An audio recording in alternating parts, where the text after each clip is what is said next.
Ladies and gentlemen, good morning. Welcome to the Associated General Contractors of Utah Annual Convention. Please welcome to the stage 2025 Chairman of the Board, Brett Nielsen.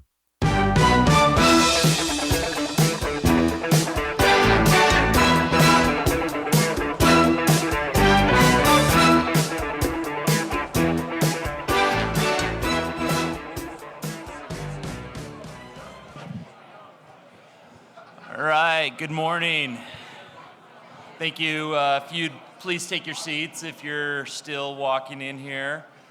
Want to welcome everybody to our kickoff breakfast for our 2026 annual convention. This is our 104th convention, and what an amazing feat to be able to crack that century mark and be going into the second century, and what our founders of this organization did to set us up to be the voice of construction within our market here in Utah is just something that's still amazing to me that they were able to do what they've done. So appreciate everybody coming out and spending the day with us, taking the opportunity to network, to mingle, to learn some things in our breakout sessions, and to maybe get a little bit of support out in our foyer out there. Want to thank those that were here yesterday for our awards banquet. We had 42 different awards that were given to projects throughout our chapter here, and what a great way to celebrate the year of kicking off that event with seeing some amazing projects, and frankly the work that we do and why we're here is to be able to build for our futures. So thanks and congratulations to all those individuals. Also want to take the time to thank our sponsors. If you'll look at the center of your tables and on the screens to the side of the stages, you'll see those who have helped make our event possible. So thank you to them if you see them. Please give them their appreciation, and if you happen to be one of those firms, thank you very much for your support. Our service and supplier members out in the foyer, I had mentioned, they have come in and set up some of their tools and some of their support that they offer to our industry. Those groups are extremely important to the success of our association. The general contracting community is what AGC is founded off of, and we are nothing without the support of those teams that help get us there every single day. So thank you to our service supplier members, and for those that had the opportunity to set up in the foyer, thank you, and please go visit their tables and see what they have to offer. There's some things out there that can absolutely help us. And with that, before we get started with breakfast, I would like to invite Cody Wilson with Babcock, Scott, and Babcock up to give us the invocation and blessing on our food.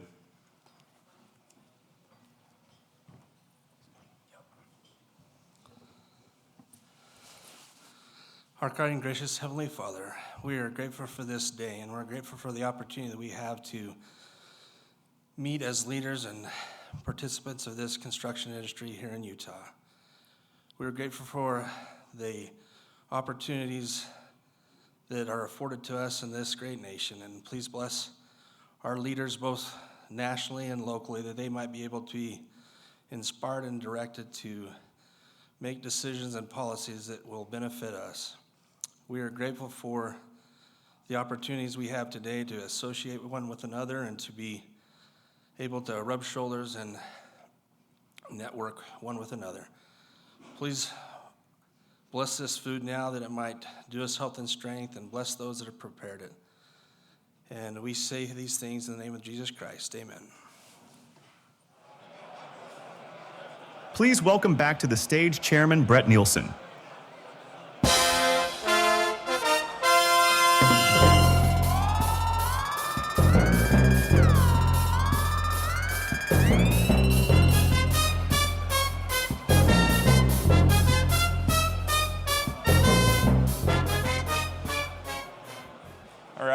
I hope you all enjoyed your breakfast, and to move this session forward, I'm going to introduce Dr. Britt Andriotta. Dr. Britt Andriotta is an internationally recognized thought leader who uses her background in leadership, neuroscience, psychology, and education to create science-based solutions for today's workplace challenges. Britt is the CEO of Brain Aware Training and former CLO for lynda.com, now LinkedIn Learning. She has over 10 million views worldwide of her online courses and is the author of several best-selling books on the brain science of success, including Wired to Grow, Wired to Resist, Wired to Connect, and Wired to Become. She recently won the 2024 Thought Leader of the Year by the Association for Talent Development. She is frequently named a top 10 influencer and regularly consults with organizations on leadership development and learning strategy. Ladies and gentlemen, please welcome to the stage Dr. Britt Andriotta. Thank you so much. Good morning, everyone. How are you? Did you enjoy the French toast? It looked pretty good. Well, welcome. I'm excited today to share with you some of my research on what brings out the best in teams. I know you work with different types of teams between the trades and your own groups. And of course, you are a large team yourself of contractors here building the state of Utah. So I'm excited to share with you, wait a minute, I put my clicker down somewhere, here it is. Some of the research we're going to talk about today is what are teams looking like today? The brain science of teams, I want to give you kind of some new way of looking at how we're biologically wired to be in groups and teams.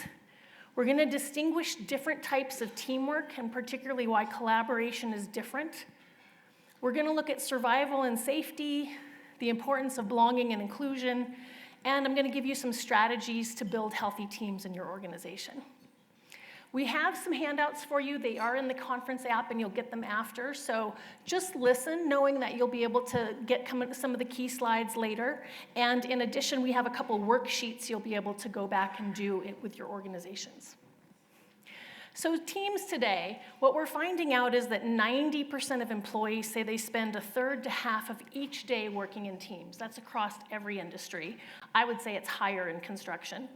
But we also know that 30% of employees have considered leaving their job because of negative team environments. I've certainly experienced that. I've loved being on teams. It has really fueled my motivation and my engagement. And then I've also been on teams that sucked the soul out of me every day. And that can make going to work and being motivated kind of hard to do. I like this quote from Patrick Lencioni. He says, "It's not finance, not strategy, not technology.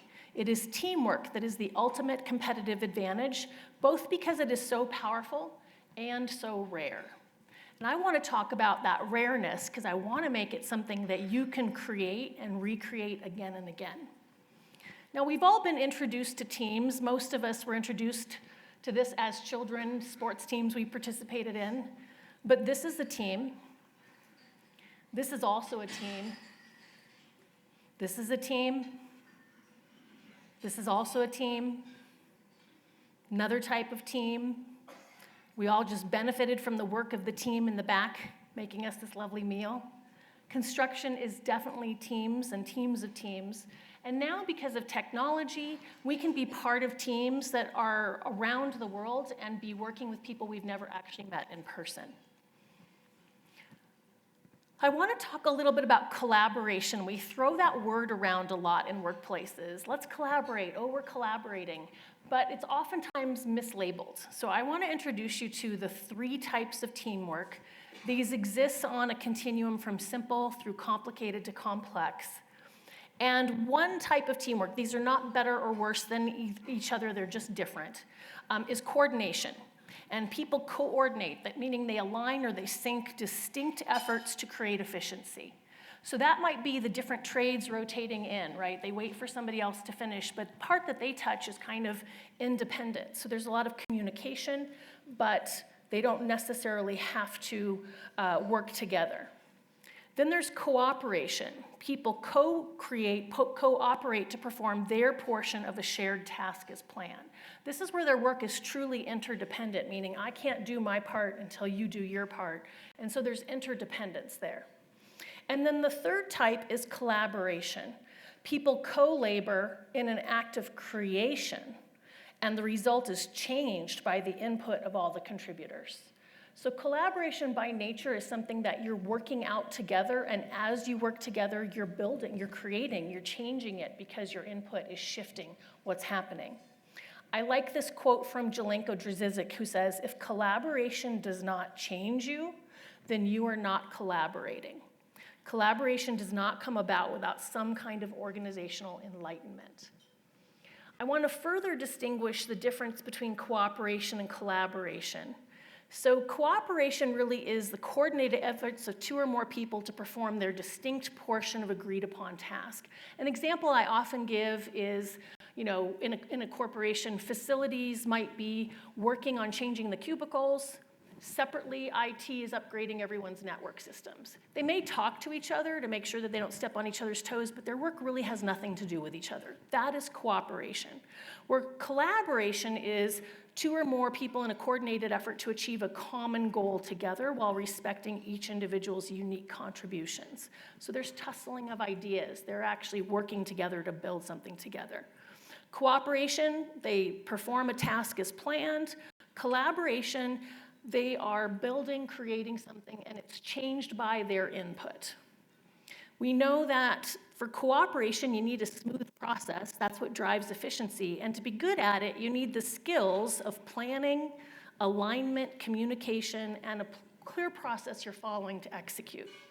Collaboration, on the other hand, there's creative tension. It's the tussling of ideas that is what builds or creates the new thing.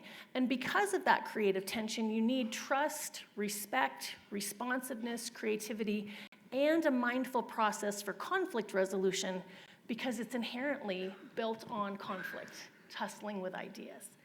So how do you know which one you're doing? There's kind of a test you can put it through. One is their interdependence. They rely on each other to get this thing done. And the other is collaboration has some level of uncertainty. You don't know how it's going to turn out. So I'm going to throw some images on the screen. This is a pop quiz. I want you to shout out whether you think it is cooperation or collaboration. A symphony playing a piece of music together. Cooperation, right? The music is written down. They should be hitting the same note at the same time. Firefighters fighting a fire. Collaboration, right? We don't know what that fire is going to do. They're making a lot of decisions in the moment. Dancers performing a piece together. Cooperation, right? It's choreographed, it's to the music. Any sports team. Collaboration, right? We don't know where that ball's going to go. We don't know what the other team's going to do. Surgeons opening up a human. Collaboration, because you don't know if something weird's going to happen, right? There can be a response that's unexpected. What about kitchen staff who are preparing our meals? This is a trick question. It could be either, right? If they're executing a menu that was pre-designed and they have the ingredients, it's going to be cooperation. But if they just went to the farmer's market and they're kind of testing recipes and figuring out what they're going to make with it, it'd be collaboration. And what about your industry? What do you think you're all doing?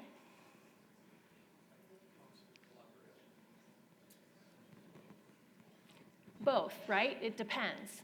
If you're executing on the blueprints and it's like on this day this trade comes in, on this day this trade comes in, blah, blah, but then of course there's going to be troubleshooting and stuff doesn't go as planned, right? So it's going to be a mix that you're probably going back and forth through. The truth is teams usually move back and forth along this continuum of teamwork throughout the day, but it's important for them to know what's being expected of them. Because if they just need to cooperate, great, then they need the tools and the skills to do that. If you're expecting them to collaborate and share information and tussle with ideas, then they need to know that that's what's expected of them. So I want to give you a couple minutes, talk in pairs at your table so you each have enough time to talk, but talk about what collaboration looks like in your organization.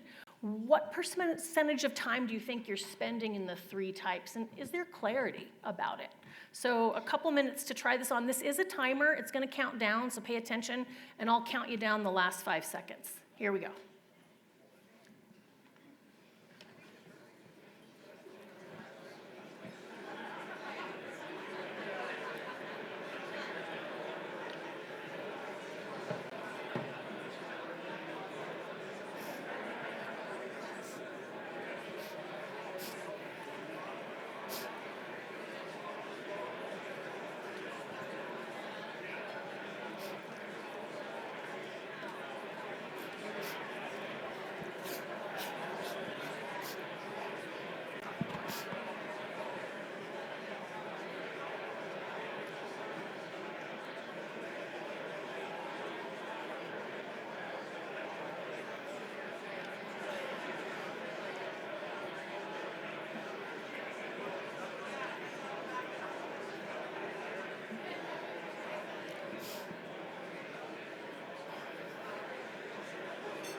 start wrapping up.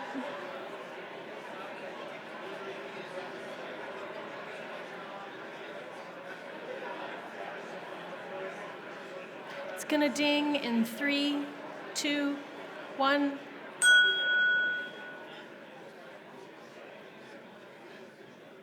All right. I encourage you to continue that conversation both here and also with your organization, because a lot of times issues with teamwork is because one group thinks they're doing one thing and the other group thinks they're doing something else. And if you get them on the same page, a lot of things can smooth out. All right, I'm kind of known for my research into the brain science of things. I really like to geek out on it. So when I was studying what is the neuroscience of how we are in groups and teams, I found some really interesting things. One of the things I want you to know is if you know nothing else about humans, or if you remember nothing else about humans, we're biologically wired for 3 things. We are wired to survive. It's a big part of our biology. We're wired to belong in communities, and we're wired to become our best selves. So let me describe that a little bit more. Survival is what you think it is, right? It's our need for food, water, shelter.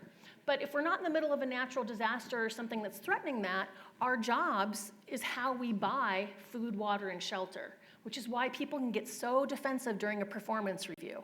Hearing negative feedback is threatening to their survival because that's how they pay their rent. So we can activate survival stuff in people based on how we treat them at work. Closely tied to that is our need to be accepted for who we are, to belong in communities. Big parts of our biology, and I'm about to get into it, are dedicated to reading emotions in others, being able to collaborate and cooperate with each other. We have a strong need to belong because it's tied to our survival. We really are a tribal species that was designed to live on the land, and our chances of survival were much greater if we were together. The saber-toothed tigers couldn't get us as easily if we were living together. And then finally, our deepest need, probably the thing that we hunger for the most, is to learn and grow and become our best selves. We all kind of have this desire to keep learning and growing. And I work with a lot of executive teams, and they're like, Britt, we want everyone to come in the purple box. And I'm like, great, let's stop messing with the orange and the green box with how we treat them at work. So we really can bring out the best in your people by making sure that they feel safe at work and that there's belonging. So we're going to talk about that. What's really interesting is all of this comes together in groups and teams. I might personally feel great in the organization, but if I'm working with a coworker who makes me feel threatened on a regular basis, now the whole thing kind of falls apart. So how they come together and how they treat each other really can impact things. Some of you may have been exposed to Tuckman's model of group development before. He studied groups and teams in the 60s, and it has stood the test of time. So what he found is when groups come together, they go through these 5 stages. He gave them kind of fun names. But forming is when the group comes together to figure out their role and what they're going to be doing. Storming is a natural period of some conflict as people kind of figure out my role versus your role, and should we do it this way or that way. Then they kind of settle into norming. They start to establish some ways of working together, and then they speed it up and they get better. So they move into performing, which is when they're producing their best work. And then ultimately there's adjourning or transforming. They leave the group, the project ends, the building is finished. So there's some kind of ending to their journey on that team. But when we look at what teams are doing when they're performing their best, neuroscientists have kind of been looking at that. So we certainly can do brain scans, and in fact, you can study teams by putting members of the team in an MRI machine and having them do stuff. It's a little awkward though, right? A lot of people spread around in these machines. They also have these new skull caps that scientists are using to put on people at work so they can see what's happening neurologically as they go through their day and do real work together. So there's 3 things I want you to know about team brains. Scientists have found this cool thing called neural synchrony, rhythm of team, and mirror neurons. So I want to describe all 3 to you. Neural synchrony happens, and scientists can see this. We've got regions of the brain that light up when we're working together, and then they can even see the brain waves. So neural synchrony happens when we're working together, and our brains are firing in the same way. You may have felt this. Sometimes when you're on a team and you just feel like you're in the groove and you're firing on all cylinders, you're probably experiencing neurosynchrony. And you can see on this chart here that you can see the brain waves of each individual on this team coming into some pretty tight alignment. When that happens, it's called neurosynchrony. And in addition, they found that there's a different neural signature for different types of teamwork. So the brainwave is doing one thing when folks are identifying the problem. It shifts to a different wave pattern when they're forming possible solutions, sharing ideas, converging, and dealing with unexpected challenges. So scientists noticed that rhythm of team is when that disruption happens as you change from one task to the next. How quickly the team comes back into neural synchrony is known as rhythm of team. So some of your teams get into synchrony a lot and quickly, and other teams are just constantly not working well together. Does that make sense? So you probably have felt it, but I think it's really cool that we can now see it. You can actually see which teams have the best neural synchrony if you have them wear the skull caps while they're working. The third thing about our brains is we have a mirror neuron system. This was discovered a while ago, but it turns out that when we observe another person, the same region of our brain lights up. You've probably experienced this emotionally, like you're talking to a friend, and if they start to tear up, you may feel your own tear ducts start to tingle. You may tear up too. If you've ever been in that situation where you're in a place where you should not be giggling and somebody starts to giggle, and then it kind of keeps going, and then pretty soon everyone's losing it, that's an example of the mirror neuron system. But we also use this when we're observing somebody. So this is a brain scan, and you can see the bar at the top is someone who's doing the behavior, but the observer, the same regions of their brain are lighting up. This is what drives observational learning. We are a species that was built to learn by watching others. So as you are training up your folks, figure out ways that people can observe some of your best performers doing it. Maybe you videotape your best performers and make those videos accessible. Maybe you have someone mentored by a more experienced person. But when we see it done, it helps us learn it faster. In addition, the same thing happens for emotions. So this part of our brain increases our empathy and cooperation. So we are built to have these systems help us with learning, connection, empathy, and compassion. But they can also get in the way, too, because if you have a lot of folks with mirror neurons firing off and one group is really upset about something, it can affect everybody else. So think about us again as tribal species. If this was our village and we were all feeling calm and cool after our lovely French toast, but the people at the edges started panicking, right? We would need to know that. Something's going on over there. So group contagion can happen. Groups may be more contagious simply because their actions resonate louder. If you have a group in your organization that's really upset or really stressing, it can affect everyone else because of mirror neurons and our empathy. The good news is we are wired to collaborate. We got everything we need to do that. The other news, I wouldn't call it bad news, but the other news is there's prerequisites. So let's talk about what brings out the best in collaboration. If we go back to our Tuckman model here again, we know that the first two stages, forming and storming, when the group first comes together, whether that's they join your organization or they're showing up on the site to work together, that forming, storming stage really sets up everything else. And recent research has shown that there's two types of norming you can achieve. You can achieve good norming, like we respect each other, we share information, we communicate effectively, or we can establish bad norms. We hide information, we compete when we shouldn't need to, we undermine each other's work, right? So good norming puts your team on the path to good performance. Bad norming sends your team on a path to dysfunction. And when they get into dysfunction, if they're left there too long, they move into this psychological state called learned helplessness. And when people achieve learned helplessness, they no longer believe that change is possible, so they all just kind of give up trying, but they sit there and just kind of repeat the pattern that's not very effective. You can turn a team around at bad norming and even dysfunction. By the time they're in learned helplessness, you almost have to start with a clean slate. It's really hard to bring a team back from learned helplessness. I have a handout for you to do later on your own. It's a chance for you to kind of reflect on what norms have we established? Are we on the path to good norming? Are there some things we need to tinker with to get us back on track? All right, continuing on with kind of how we're wired, let's dig in a little bit around survival and safety. Safety is our brain's #1 consideration. It's the first thing it cares about, and primarily it cares about our physical safety, right? Our brain is designed to help us live another day. These numbers won't surprise you. You all are in construction, but I work with a lot of organizations who sometimes aren't aware at the workplace injury numbers and how prevalent it is, right? That every 7 seconds, a worker is injured on the job. That's over 4.5 million in a year. We also know that 25% of workplace injuries are due to slips, trips, and falls.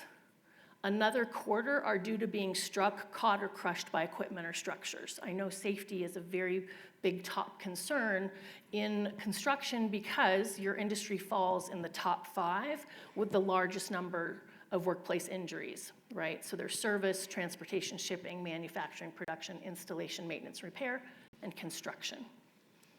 And then for those of us who sit at the desk all the time, another 34% of injuries are due to overexertion or repetitive motion.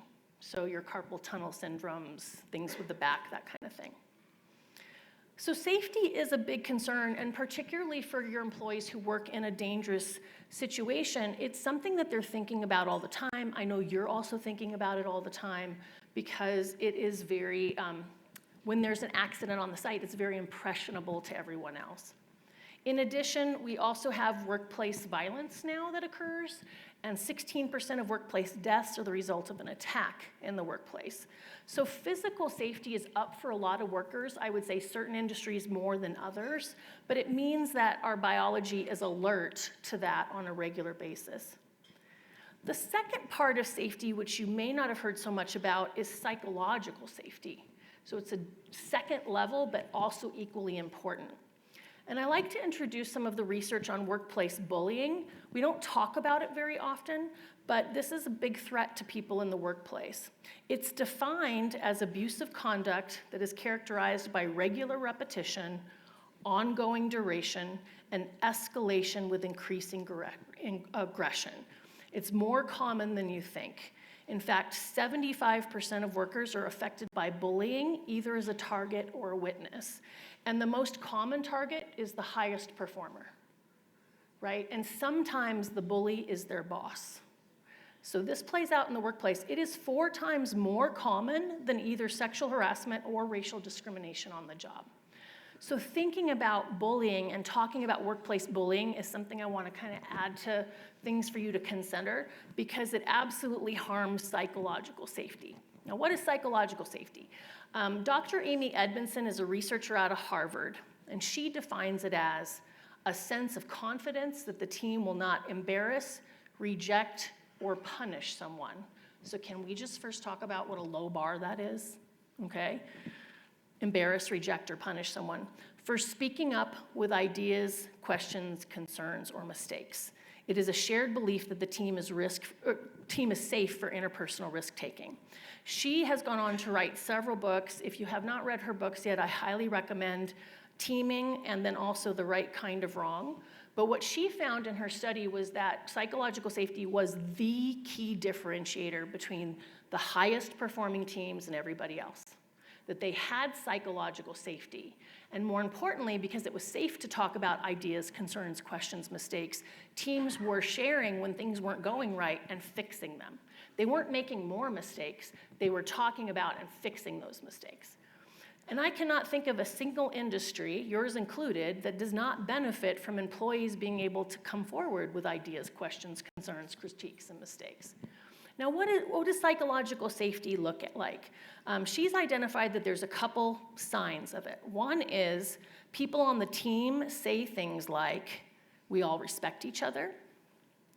Everyone in the group takes responsibility for what we do. When something bothers us, we're able to confront each other. And this was pre-COVID. I don't have to wear a mask at work. I can be myself, meaning I'm not shielding and putting on a different version of who I am. I'm authentically showing up as myself. She also found that people talk about mistakes and problems, not just successes, that there's safe space to do that.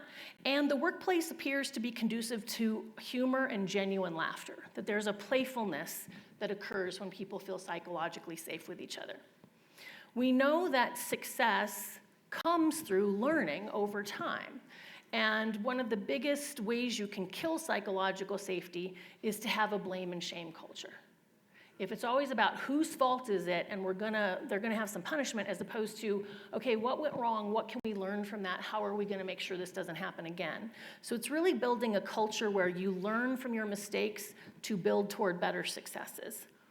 And she talks about these 4 zones, that if you have accountability as one axis and psychological safety is the other, if you've got high psychological safety and high accountability, meaning people are expected to do a good job, they're expected to improve, you're in the learning zone. If you have high psychological safety but low accountability, you're in the comfort zone, right? You're not being asked to push yourself very much. If it's low and low, you're in the apathy zone. People don't even really care too much. And the worst place to be is high accountability, low psychological safety. That's the anxiety zone. People are stressed all of the time. They're spending a lot of their mental energy on fear. Now, I'm going to have you guys have a discussion about this in a minute, so pay attention to these 4 levels. There's 4 levels of psychological safety that you can see in your organization. The first level, kind of the base level, is level 1, to be included. And a safe environment looks like people are safe to feel included as yourself and accepted as they are without discrimination of any sort. A fear environment would mean you're changing how you show up for fear of not being socially accepted or discriminated. The next level up is the learning level. Safe to learn and grow through feedback, ideas, questions, make mistakes. Fear environment is you don't learn because the result of the repercussions for inadequate performance or mistakes. The third level is contributing. You feel safe to contribute to the group through your skills, abilities, and ideas without any penalization. But in a fear environment, the contributions don't feel seen, valued, or heard by the group in a way that's meaningful. And finally, level 4, the highest level. You feel safe to challenge ideas, the status quo, and even leaders when there's room to improve. And the fear environment is people not speaking up, challenging ideas, or questioning norms out of fears of repercussion. So let's go back to your pairs. I'd love for you to chat for a couple minutes. What level of psychological safety do you see in your organization, in the teams that you engage with on a regular basis? Do you think something needs your attention? So if you're less than level 4, where would you place yourself, and what might you need to work on in the next few weeks? All right, 2 minutes.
Start wrapping up.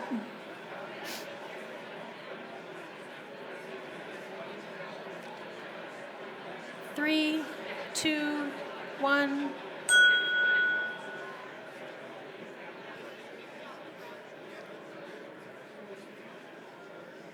Thank you.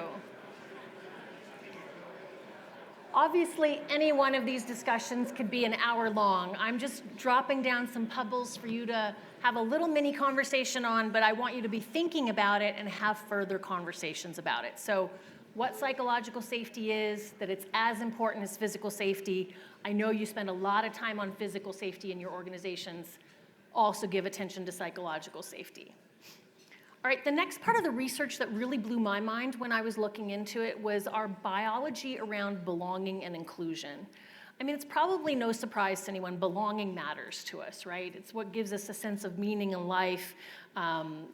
It matters around the world, right? It means to matter, and it gives our lives meaning for each of us individually.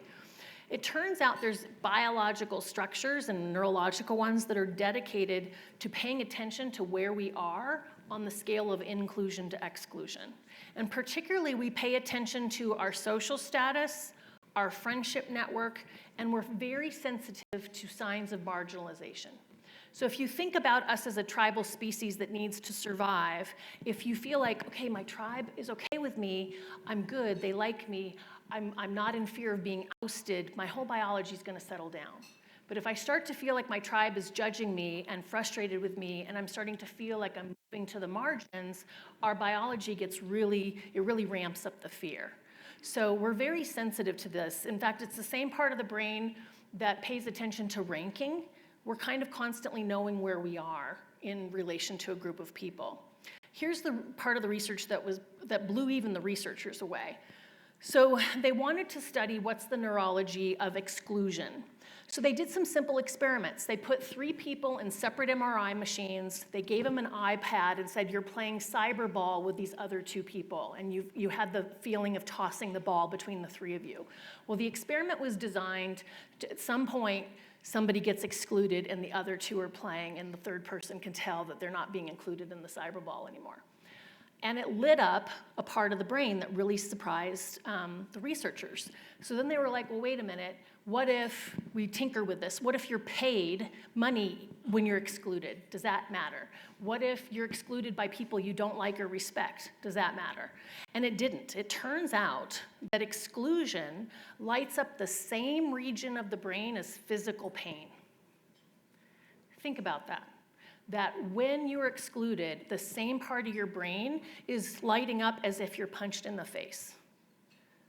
Same part of the brain. And in fact, researchers were then like, well, wait a minute, if it's lighting up the pain center, would painkillers make a difference? So they did some more experiments, and they gave the subjects everything is from as mild as Advil to pretty strong stuff, and it turns out, yes, it turns off this feeling. So here's why I think we've had an opioid crisis in our country, and especially in an industry that has a lot of injuries. Think about this. You have a bad injury to your arm. You go to the doctor. They give you pain medication. When you take pain medication, it doesn't work in the arm. It works in the brain, disconnecting how we sense pain. And when that medicine wears off, I feel the pain again. I take another pill.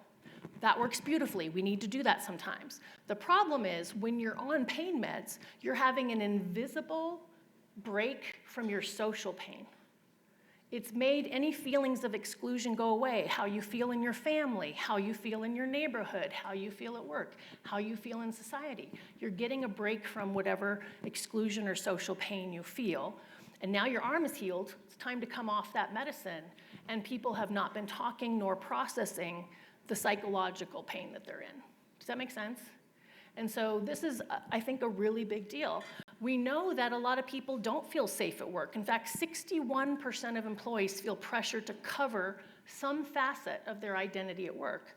Of course, this is higher depending on different identities, right? It's 83% for the queer community, 79% for Black or African Americans, 66% for women, 63% for Hispanic, Chicano, Latino, 61% for Asian Pacific Islander, and even 45% of heterosexual white men feel this way, oftentimes because they're hiding maybe a mental illness or some kind of physical challenge that they don't want people to know about. We do know that long-term exclusion is particularly damaging because we're wired to be in a tribe. So when we're not, when we're excluded, it causes things like it affects our ability to perform tasks. We start to have poor impulse control, so people start getting more reactive, making choices they wouldn't normally. It impacts our sleep. It literally weakens our immune system, so we get sicker. We feel feelings like sadness, anxiety, depression, helplessness, and unworthiness. Then we're likely to self-medicate and use things like drug or alcohol to numb ourselves from those feelings, which could lead to addiction, which is a whole nother shame spiral we can end up in. And we're more prone to suicide. In fact, Dr. Kipling Williams from Purdue University said long-term ostracism seems to be very devastating. People finally give up. And so I want to say belonging is really important. And because we spend a third of our lives at work, belonging really matters at work. Feeling like you're part of the organization, feeling like you matter to the organization. Now, I want to say that this is not popularity. I don't need to be loved by my coworkers, but I need them to feel like I make a contribution, that they're not going to oust me, that something that I bring matters and is of value. So it's not about being liked, it's about being valued for what you bring. So belonging is that feeling of being part of something, mattering to others. Inclusion is how we get there. Intentional acts designed to help people feel part of something. So I want to give you a little time to talk about this. I have a typo on the slide. It says 3 minutes, but you still only have 2 minutes, sorry. Discuss what you've noticed around inclusion and exclusion in your groups. Do you see signs of some people being kind of pushed to the edges? Can you see where a group's gotten cliquey and is not being particularly included? Think about on the site, your employees versus the trades that come in. Is there an in-group, out-group thing happening like that? So take a couple minutes to think about inclusion and belonging.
Start wrapping up.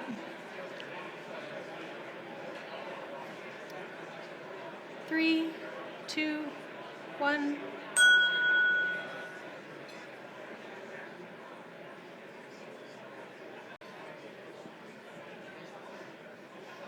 All right, thank you. So inclusion and belonging matter. They're not just kind of, kumbaya words.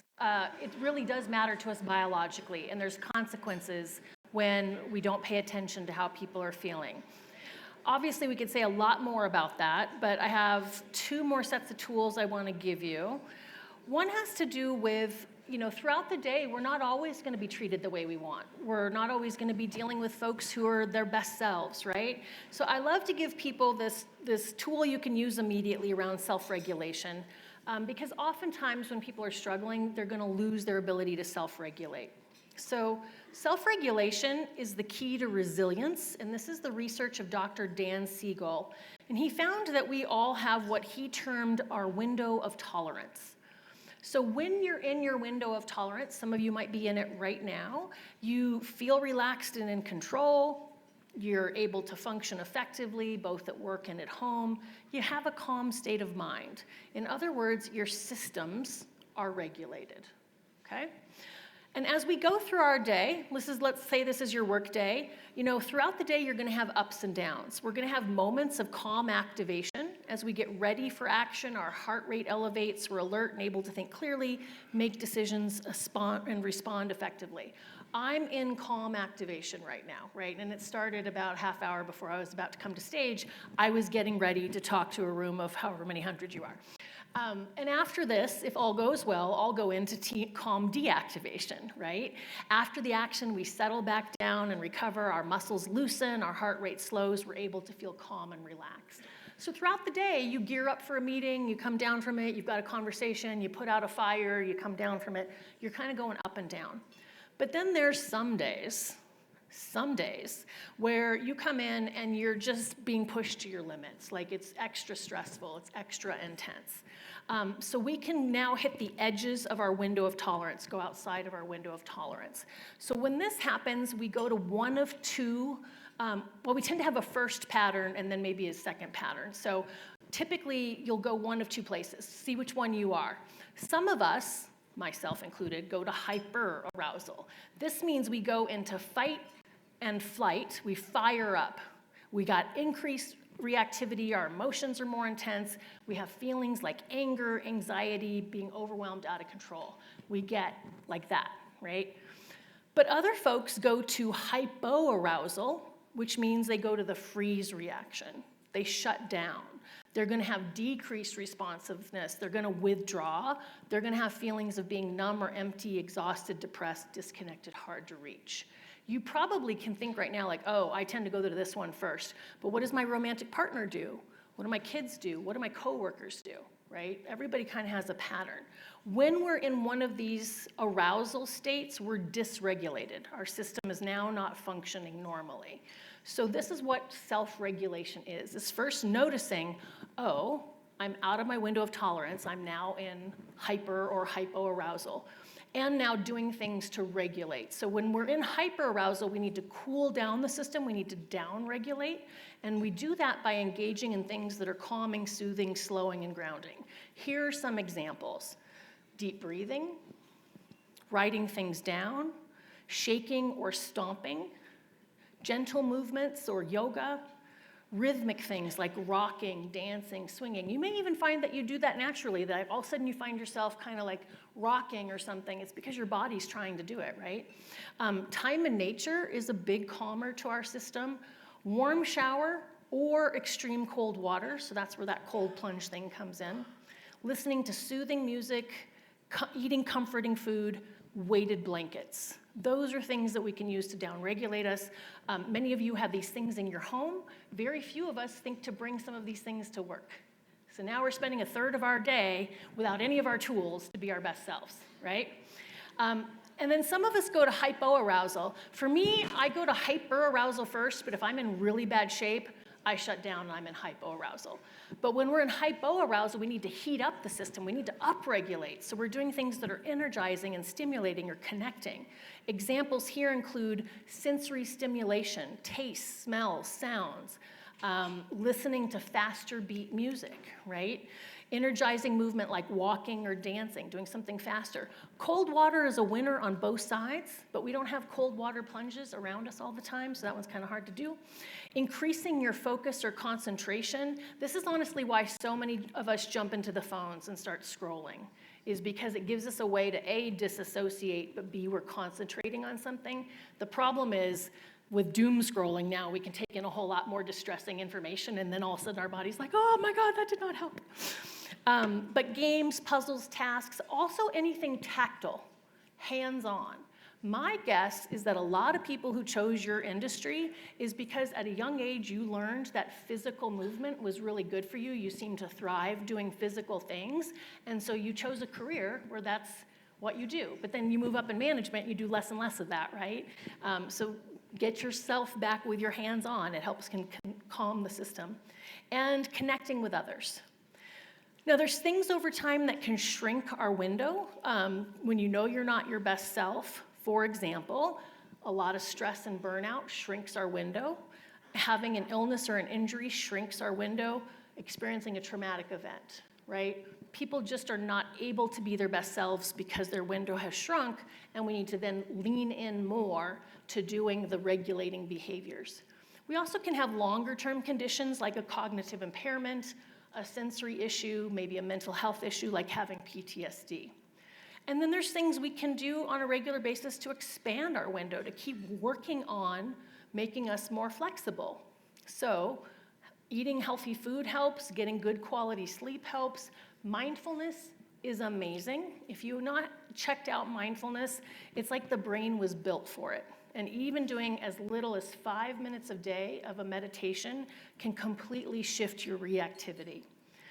Breathing in an intentional way, journaling, focusing on positive relationships, therapy is a big winner, play.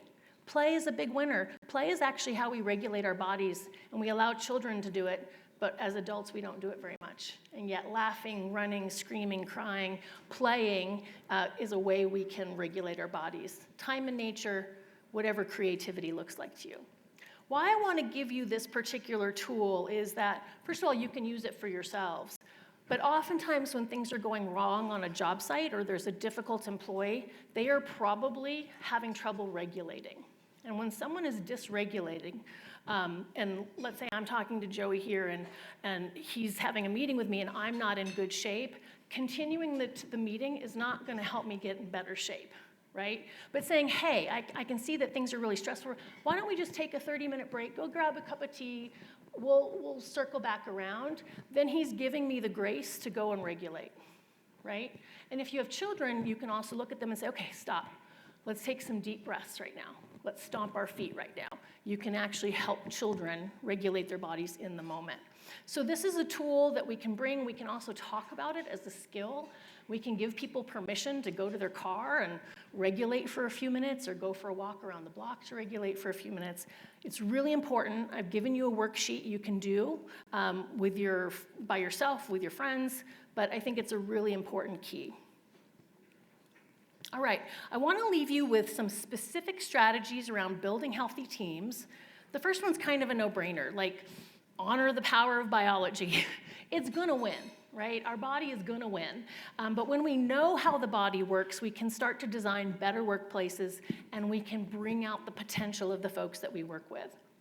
Part of that is setting up your teams for success. I know that's always your intention, but my hope is today you're walking away with a couple new things to tinker with, because what we want to do is set up those early meetings to put the team on the path toward good norming and give them the skills that they need. I know a lot of times we think about team building. I want you to think about team training. We need both, right? Team training is learning the skills that help you team well with others. It's a skill like anything else. And then there's team building, which are those moments where we can build trust and get to know each other. When I do team training in organizations, I want to make sure they have some communication skills. They understand what psych safety is. We talk about trust. We learn about group dynamics like the Tuckman model. We learn how to do project execution together. We learn a little bit about work styles. I want to make sure they have all the tools they need to team well together. That's how you're going to get out the best in their performance. The third thing we can do is select leaders and/or develop them who bring out the best in teams. Oftentimes what we do is we take someone who's an individual contributor and a star performer, and we say, you're great at X, now we're gonna make you the manager of the team of people who do X. Just because they were a star performer does not mean they have any of the skills to bring out the best in others, right? So you can learn those skills, emotional intelligence, learning how to, create safe environments. Anyone can learn those skills, but don't just promote a star performer without giving them the training to then be the creator of the best workspace. I want to talk a minute about in-person interactions. I think your industry is really lucky in a way because you still do a lot of in-person work with each other. But I work with so many industries where everyone is on a screen, they're no longer in the room together, and there really is some biology around how we read cues in each other. So our brain is designed to pay attention to not only facial expressions, but there's bundles of neurons dedicated to just reading eyebrows, just reading cheekbones, just reading the mouth. And so we actually can detect micromuscular differences in the 3D environment, but when we're flattened on a screen, we lose some of that data, right? In addition to we pay attention to body language, on a screen you see someone from collarbone down, you're missing 90% of the data that's available. How we position our arms and legs, are we mirroring people's movements? If people are in rapport with each other and they're sitting around a table, if one person leans in, within a few minutes, everyone is leaned in. If one person crosses their leg, within a few minutes, everyone's crossing their leg. That's mirroring. And of course, pheromones and brain waves play a role too. We also have our words, what we say, and if we have words that have feeling, like I'm really irritated or I'm really excited. And then we have our vocal cues, how loud or intense, how fast we're talking, the pauses, the silence. Well, when we are in an online environment, particularly with email, we lose everything but the words. And this is why communication can get out of control. I want to caution you that if there's starting to be any kind of conflict, is get people, at least on video with each other, in the room is better. Because you may have written the text to say, hey, checking in, want to make sure you're on top of XYZ, but I read the text and I'm like, hey, checking in, are you on top of XYZ? Like, I've added tone of accusation when you were like, hey, friendly check-in. So when we see words, we strip away a lot of the biological data. Make sure you're bringing us back as much biological data as you can, particularly around important issues or conflict. And then finally, you want to build a culture of psychological safety. This is one of the best investments you can make in your organization. Psychological safety occurs kind of in two places. One is the workers with each other, and the other is with the leader. The bad news is if you have a leadership role, there's automatically a bit of a barrier to psychological safety because you have power. If you have the power to hire, fire, promote, or discipline, there's now a barrier, and I don't care how cool you are, it makes it a little harder for people to feel psychologically safe. So as a leader, these are 5 strategies you can use to intentionally increase psychological safety. The first is to be accessible. This is why management by walking around makes the difference. It's oftentimes after the meeting when we're chatting by the water cooler that I'll say, Bob, there's something that's been bugging me. Can I get a couple of your minutes to talk about it? But I won't necessarily bring it up in the meeting. The second thing is to acknowledge your own fallibility. And this is intentionally piercing that barrier of power by saying things like, I will probably miss something, so I really need your input. Or, you have a different view than me, what are you seeing out there? Or, I'm not an expert in AGC, so I really need your help. You are actively and intentionally inviting them to bring forth their ideas, their questions, their concerns, or mistakes. The third thing you can do is proactively invite input. So when you're having meetings, you can ask questions that broaden the conversation, like, what do others think? What could we be missing? What options should we consider? You can also ask questions that deepen the conversation, like, what concern do you have? What leads you to think that? Can you give an example? What do you think might happen if we did address XYZ? Tone is everything, right? Because if I'm like, well, what's your concern? Why do you think that? That is not going to create psychological safety. It has to be a genuine invitation. The next one, number 4, is the hardest one, so brace yourselves. You got to embrace the messengers. And that means when someone comes to you with a question, concern, critique, or mistake, the first words out of your mouth have to be, thank you for sharing that. Thank you for telling me. Because right now, they're in a very vulnerable position. So you want to reinforce that by saying, thank you for sharing that. I really appreciate your input. I'm so grateful you brought this to my attention. Now, inside, you may be freaking out. You're going to self-regulate, and you're going to say the things that are going to reinforce that you are a safe space to bring these things forth too. And then you'll get into, okay, so how are we going to solve this? What are we going to do about it? And then finally, celebrate failures as learning. Now, I don't mean, oh my gosh, let's have a party because we just totally messed up this part of the build. I'm talking about when things go wrong, you say, all right, let's fix it. But more importantly, what happened that got us there? Let's make sure we don't do that again. So it's really looking at where did we go wrong so we can get better and improve. So your last discussion together is to take a couple minutes here to discuss, of these 5 strategies, which ones do you want to lean into? Maybe you can pick a couple action items that you know from this presentation you want to work on a little bit. So 2 minutes to talk about that.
Start wrapping up.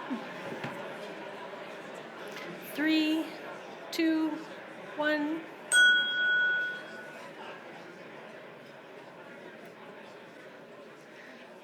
All right, before we go to any questions you might have, I want to just share a quote. This is from Zane Harris. He says, teams naturally reach high performance in 3 to 5 years. But get this right, meaning the brain science of teams, and you can fast track it to as little as 6 months. Understanding how the brain works literally accelerates everything. So if you want to geek out more on any of the things I said, or you want to look deeper into the studies, the book Wired to Connect is available to you, and I have shared a code with Melissa that will get you 25% off if you want to order that. But let's see if you have any questions that I can answer for you today. Or comments. Questions or comments from any of the content we just did.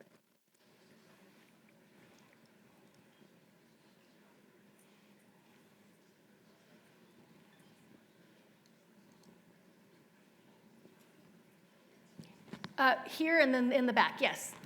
How do you calculate for ego being a huge component of safety and obviously just as a leader providing a safe space for people to feel comfortable? You know, ego I feel like oftentimes limits communication and just Yeah. that psychological safety. Yeah, so the question is, how do you account for ego? And especially if someone kind of has a big ego, it may get in the way of creating psychological safety or communication. Absolutely. And so when I work with people and I see someone's kind of got a personality type that's kind of aggressive or overbearing in the workplace, usually they are overcompensating for some kind of wound or fear that they have. So they are trying to kind of use aggressive tactics to belong, or to feel a sense of control or power, or to maybe cover up some part of their identity they don't want anyone to know about. So as we build psychological safety for people and people feel like they can authentically belong, a lot of that simmers down. And then, of course, we're all responsible for kind of working on our own triggers and wounds and stuff, so I highly recommend therapy. I think therapy should be state mandated for everybody, if I had my way. But we do have, you do have benefits programs and things that can oftentimes really help someone work through their pattern in a safe space.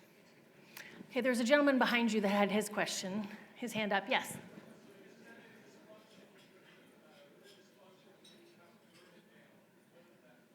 So if you have dysfunction and you identify the teams in dysfunction, you can spend time and have training and conversations and move people.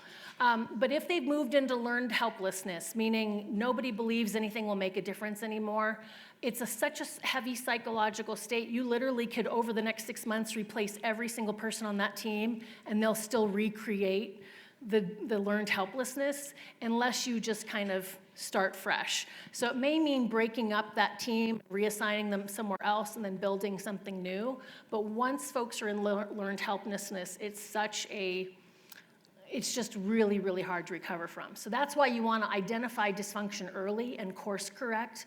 But once it's been there for a long time, you can spend a lot of time and money trying to fix it, but it won't fix. Any other questions or comments? All right, it's been lovely meeting all of you. I wish you the best of luck with the rest of your conference, and thank you so much.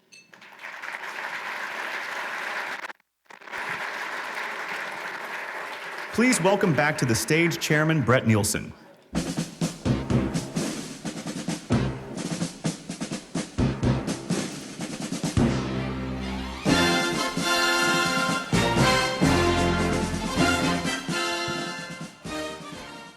Thank you, Britt, for that presentation. So I've got a question for the room here.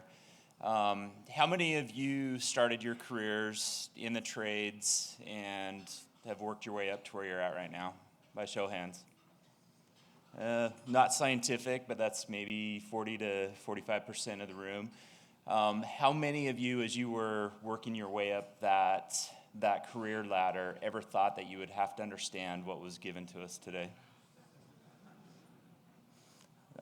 That's scientific and that's zero. So I fall in that same category too. And as we, within our organization, are going through our succession planning, we're learning how important these soft skills are. And so thank you, Britt, for the information that you gave us here today. And the slide deck that was up here, we will be providing that to you after the conference. And so those of you that took all the photos, good job, but we'll be sending them out to you. And a couple key points that I took from that is, as an organization, we are absolutely a team of teams, and AGC is that organization that brings us all together, working on collective good of our industry, and you can break that down into the teams of our organizations, and it's amazing to me that we're able to accomplish what we can accomplish, not only in our companies, but within our industry here. So congratulations to all of you. And Joey, just another thing for you, was talking with Gary at the table, and you may want to up your budget because he said his first board meeting, we're all going to be wearing skull caps. So it's going to be interesting. Please give Britt another round of applause.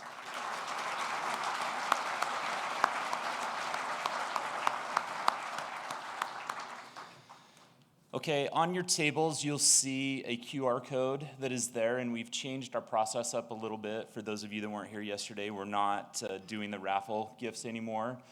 In lieu of that, we ask you to take the survey that pops up, and we're going to have multiple $500 gift cards that are going to be drawn and given out at a later date. And if you're worried or concerned about us having your contact info and blasting you with information, don't worry about that because we already have it. So just why not go win $500? Just a little bit of housekeeping as we move on to the rest of our sessions for today. We are going to be having our 3 breakout sessions, and they are on the back of your name tag if you can't remember what I'm going to be announcing here. But at 10:10, we will have the first breakout session, which is leaders versus doers. empowering strengths on the job site. The second option will be developing your next generation of leaders, the CLC Advantage. And option number 3 is GC's Unfiltered, raising the bar for subcontractor success. And then we will follow up with our next session of breakout sessions at 11:10. And we'll come back here and meet at 12:15 for those of you who are going to join us for that session. And I hope you get the opportunity to join us tonight as well when we do or go through our Build What Matters celebration that begins at 6:30. So with that, just want to tell everybody thank you for being here today, and hope that you can join us in some of the other sessions throughout the day, and hope you enjoy your day and be safe.